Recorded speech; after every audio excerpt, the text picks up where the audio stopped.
Polda Jawa Barat kembali melakukan pemeriksaan kepada Peggy Setiawan siang hari ini. Namun, undangan pemeriksaan yang dikirimkan hanya melalui pesan singkat membuat kuasa hukum menilai pemeriksaan ini terlalu mendadak.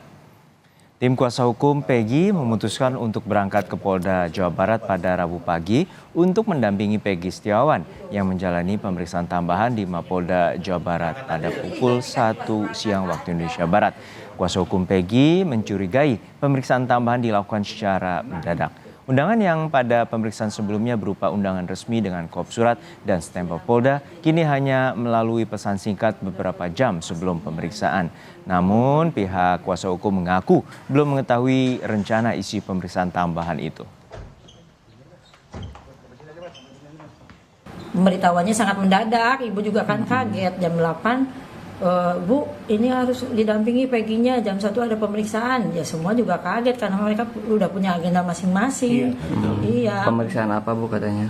Di situnya hanya dikasih tahu bahwa hari ini ada pemeriksaan tambahan buat Peggy, mungkin BAP tambahan. Jadi ini ada apa dadakan sebegini ini, kalau kita misalnya tidak mendampingi juga khawatir kalau misalnya kita membiarkan Peggy diperiksa tanpa pendampingan, tanpa adanya kuasa hukum, kan kita juga khawatir, apalagi kita udah melihat kondisi Sakatatal seperti itu kan. Lalu bagaimana kelanjutan pemeriksaan terhadap Peggy Setiawan dan juga perkembangan kasus pembunuhan Vina dan Eki? Kita tanyakan langsung pada jurnalis Kompas TV Ninda Destiani di Mapolda Jawa Barat dan Muhammad Syahri Ramdan dari Mapolres Cirebon, Jawa Barat. Namun kita sapa terlebih dahulu rekan Ninda Destiani. Ninda, hingga saat ini seperti apa rencana tes pemeriksaan poligraf atau tes deteksi kebohongan terhadap tersangka Peggy Setiawan dan kapan tes akan dilakukan? Iya, selamat siang Juro dan juga saudara. Memang betul ini hasil yang disampaikan setelah kami melakukan interview bersama salah satu kuasa hukum dari pihak Peggy Setiawan.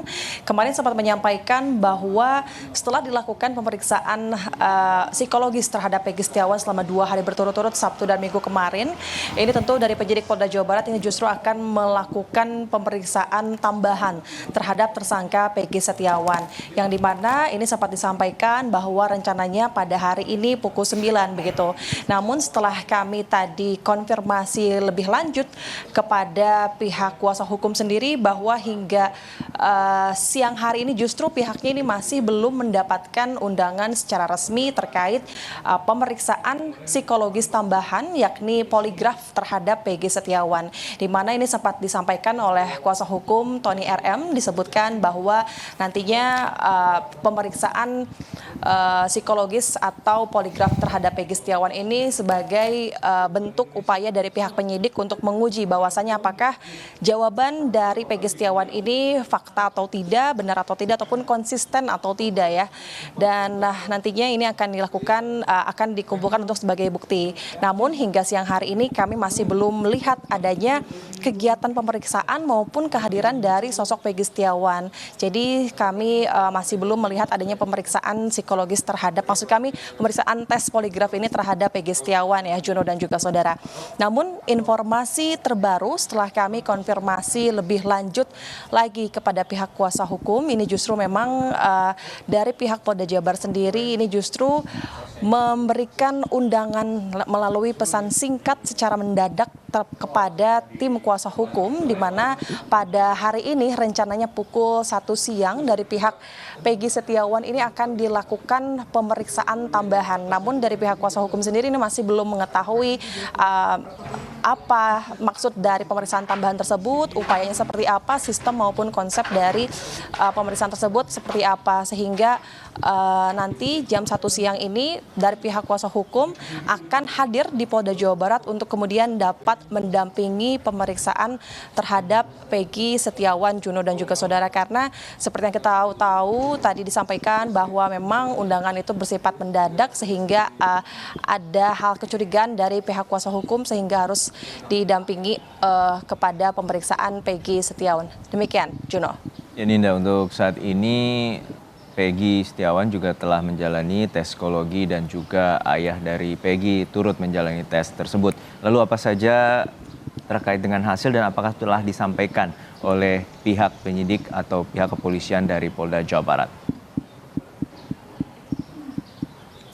Iya, betul Juno dan juga saudara. Kemarin Sabtu dan Minggu ini lalu dari pihak Pegi Setiawan sempat dilakukan pemeriksaan psikologis selama 2 hari berturut-turut, yang kemudian hal ini sebagai upaya dari pihak penyidik untuk dapat lebih berhati-hati, begitu yang disampaikan, agar tidak ada salah duga begitu. Kemudian setelah itu turut dari ayah Pegi Setiawan ini juga turut diperiksa oleh tim penyidik untuk kemudian diperiksa psikologis forensik, di mana ayah Pegi ini diperiksa kurang lebih selama 8 jam dan juga diberikan pertanyaan kurang lebih 12 pertanyaan, dan memang hal ini juga disampaikan nantinya sebagai alat bukti dari penyidik untuk nanti dapat dilimpahkan ke pengadilan. Namun terkait hasil dari pemeriksaan keduanya, yakni pemeriksaan psikologis terhadap Pegi Setiawan maupun pemeriksaan psikologis forensik maksud kami kepada ayah Pegi, ini masih belum dirilis dari pihak Polda Jabar, namun disampaikan oleh pihak kuasa hukum sendiri bahwa nantinya hasil dari pemeriksaan keduanya ini akan dirilis nanti setelah 15 hari dilakukan pemeriksaan tersebut. Sebetulnya terkait pemeriksaan psikologis ini dari pihak Polda ini sendiri mengundang kedua orang tua Pegi Setiawan untuk dapat diperiksa. Namun sejauh ini yang baru saja melakukan tes psikologi ini hanya dari pihak Pegi Setiawan, begitu juga dengan ayahnya.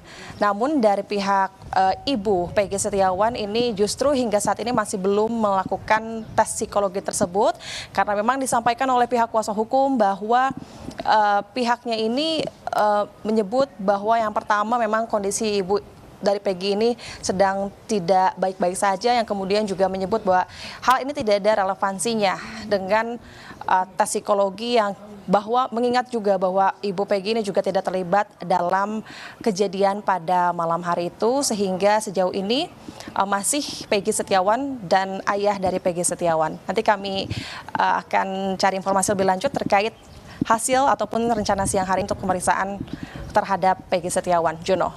Terima kasih rekan Ninda Destiani dari Mapolda Jawa Barat. Lalu kita akan ke Mapolres Cirebon Jawa Barat. Sudah ada rekan Muhammad Syahri Romdon.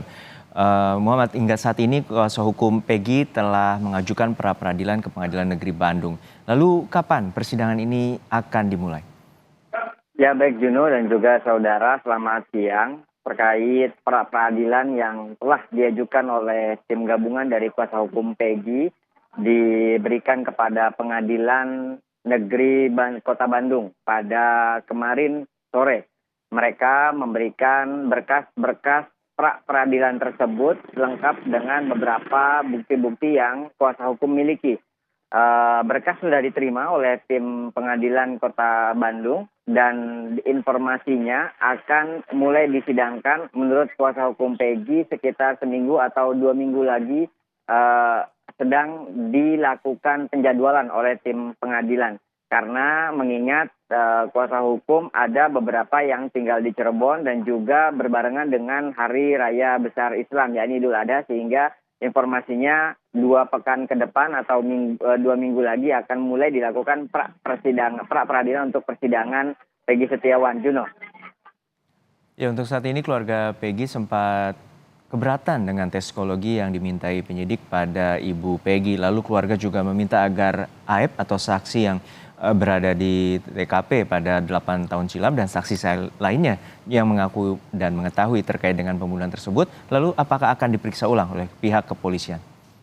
Sampai saat ini tim kuasa hukum masih belum mendapatkan informasi jawaban dari penyidik Polda Jawa Barat yang terus menangani kasus pengungkapan pembunuh Vina dan juga Eki. Namun pihak keluarga terus berupaya untuk mendorong pihak kepolisian lebih fokus terhadap orang-orang yang mengaku dirinya mengetahui awal mula kejadian tersebut. Beberapa diantaranya adalah saksi AF, kemudian juga dalam persidangan ada Dede, dan juga ada satu warga yang sempat tampil ke publik dan mengatakan bahwa dia mengetahui bahkan melihat secara langsung kejadian tersebut atas nama Melmel. Kuasa hukum mendorong pihak kepolisian, utamanya Polda Jawa Barat, untuk mendatangkan mereka, menghadirkan mereka, dan juga memeriksa mereka bagaimana kesaksian-kesaksian mereka yang disampaikan dalam publik, dan itu tertuang dalam berita acara pemeriksaan atau BAP. Karena nantinya berita acara pemeriksaan tersebut akan masuk ke dalam rangkaian pemeriksaan yang akan diserahkan ke kejaksaan dan tentunya akan dilakukan proses persidangan. Disitulah kuasa hukum akan berusaha mempertanyakan secara detail seperti apa dan bagaimana pengakuan-pengakuan para saksi yang mengetahui tersebut. Ini perlu dilakukan menurut kuasa hukum agar memberikan kepastian hukum, agar memberikan kejujuran pada saat pemberian kesaksian terhadap kasus tersebut. Karena sampai saat ini menurut kuasa hukum banyak sekali yang telah dilakukan pemeriksaan oleh Polda Jawa Barat. Dari beberapa rekan Peggy, pasca Peggy ditangkap, kemudian juga mulai kembali muncul beberapa saksi-saksi yang dulu sempat dihadirkan dalam persidangan, kembali memberikan pengakuannya yang kemarin sudah disampaikan dan muncul ke dalam publik adalah rekan-rekan dari 5 orang terpidana. Beberapa di antaranya adalah Pramudia, Teguh, Okta, dan yang kemarin baru dilakukan pemeriksaan di Mapolres Cirebon Kota adalah Ahmad Saifuddin. Keempat orang ini menjadi saksi bahwa di tahun 2016, tepatnya 27 Agustus 2016 lalu, pada jam sore atau pada saat Tina dan Eki ditemukan, mereka sebetulnya berada di rumah Ketua RT Pasren. Sehingga akhirnya mereka memberikan kesaksian ini pada saat ini dengan nyaman, dengan aman, dan dengan sebenar-benarnya. Karena satu hal yang perlu ingin mereka tekankan dalam pemberian kesaksian saat ini adalah pada tahun 2016 lalu mereka terpaksa memberikan kesaksian tidak sedang bersama 5 terpidana karena berada di bawah tekanan beberapa pihak. Sehingga akhirnya mereka tidak dapat memberikan kesaksian yang sebenar-benarnya baik pada saat BAP ataupun persidangan berlangsung di Pengadilan Negeri Kota Cirebon 2016 atau 2017 lalu. Juno. Baik, kita nantikan bagaimana pengusutan tuntas dan pengungkapan dugaan kejanggalan yang terkait dengan pembunuhan Vina dan Eki 8 tahun silam. Terima kasih jurnalis Kompas TV Muhammad Syahri Ramdan dari Cirebon, Jawa Barat, dan sebelumnya rekan Ninda Destiani dari Mapolda Jawa Barat.